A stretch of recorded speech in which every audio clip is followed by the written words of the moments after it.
When the State of Israel was created, then Prime Minister David Ben Gurion ushered the status quo between the Orthodox and seculars in the newly formed country. He gave the around 500 families of ultra-Orthodox Haredi citizens a waiver not to serve in the Israeli army in order to entrust their support in the Jewish state. In recent years, voices in the Israeli society have spoken out about changing the status quo, especially due to the fact that the Orthodox community has now grown to around 700,000 and is seen as leaching of state money when they don't contribute back to society. In the recent election, the Yish Atid party ran on a platform of the equality of the burden in which, amongst others, they called to enlist all Orthodox Jewish men to the army like every citizen in the country.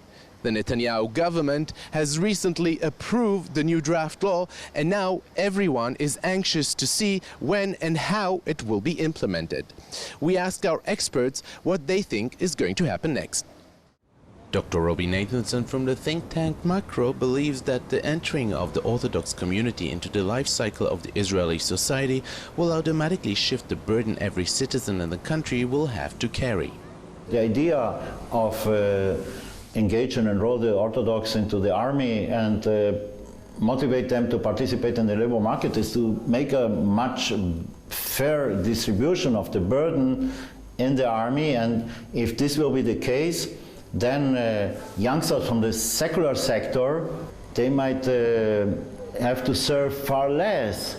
And if the Orthodox step into the distribution of the burden, then probably the service will be reduced to 2.5 years or 2 years, because we have then a much larger number of soldiers, and among them we can make a much fairer distribution of the burden in the army, and this is the idea. And this might have also a bigger impact on economic and also on the secular sector as well.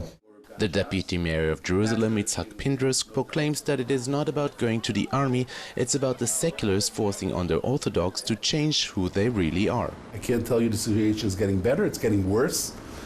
And as long as political people in Israel will gain from this battle, and there is a party that has 19 candidates out of that battle, right?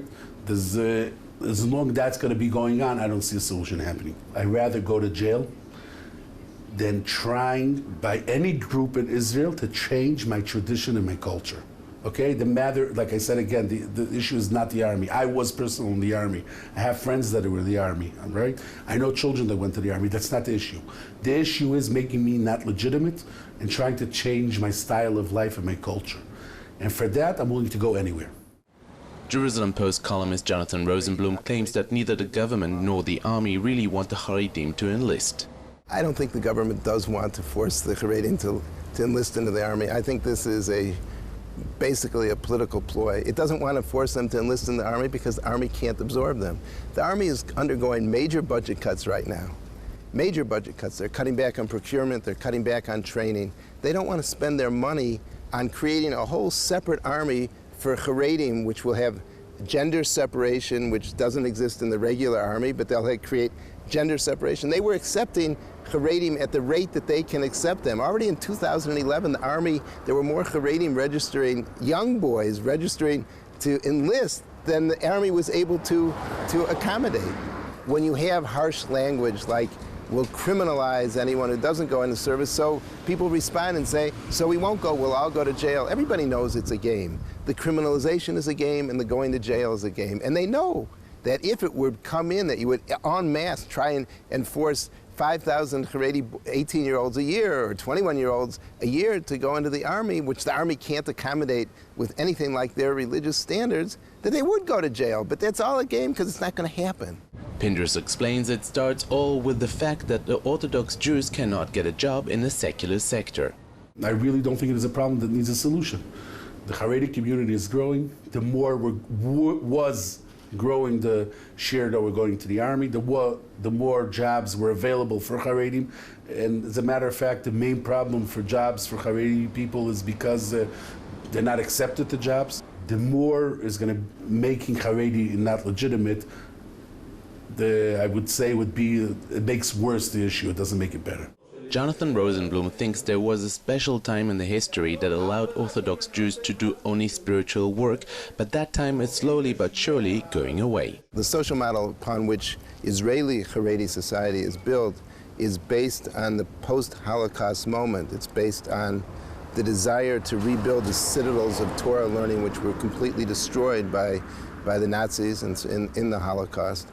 And now we're in a period of readjustment, moving towards normalization while trying to preserve the ideal of Torah learning.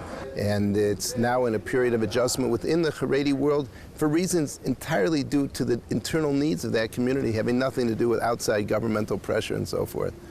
Nathanson explains that at the end of the day it is the will of the Israeli society to divide the burden, but the question is how it will be executed. It depends how you handle it.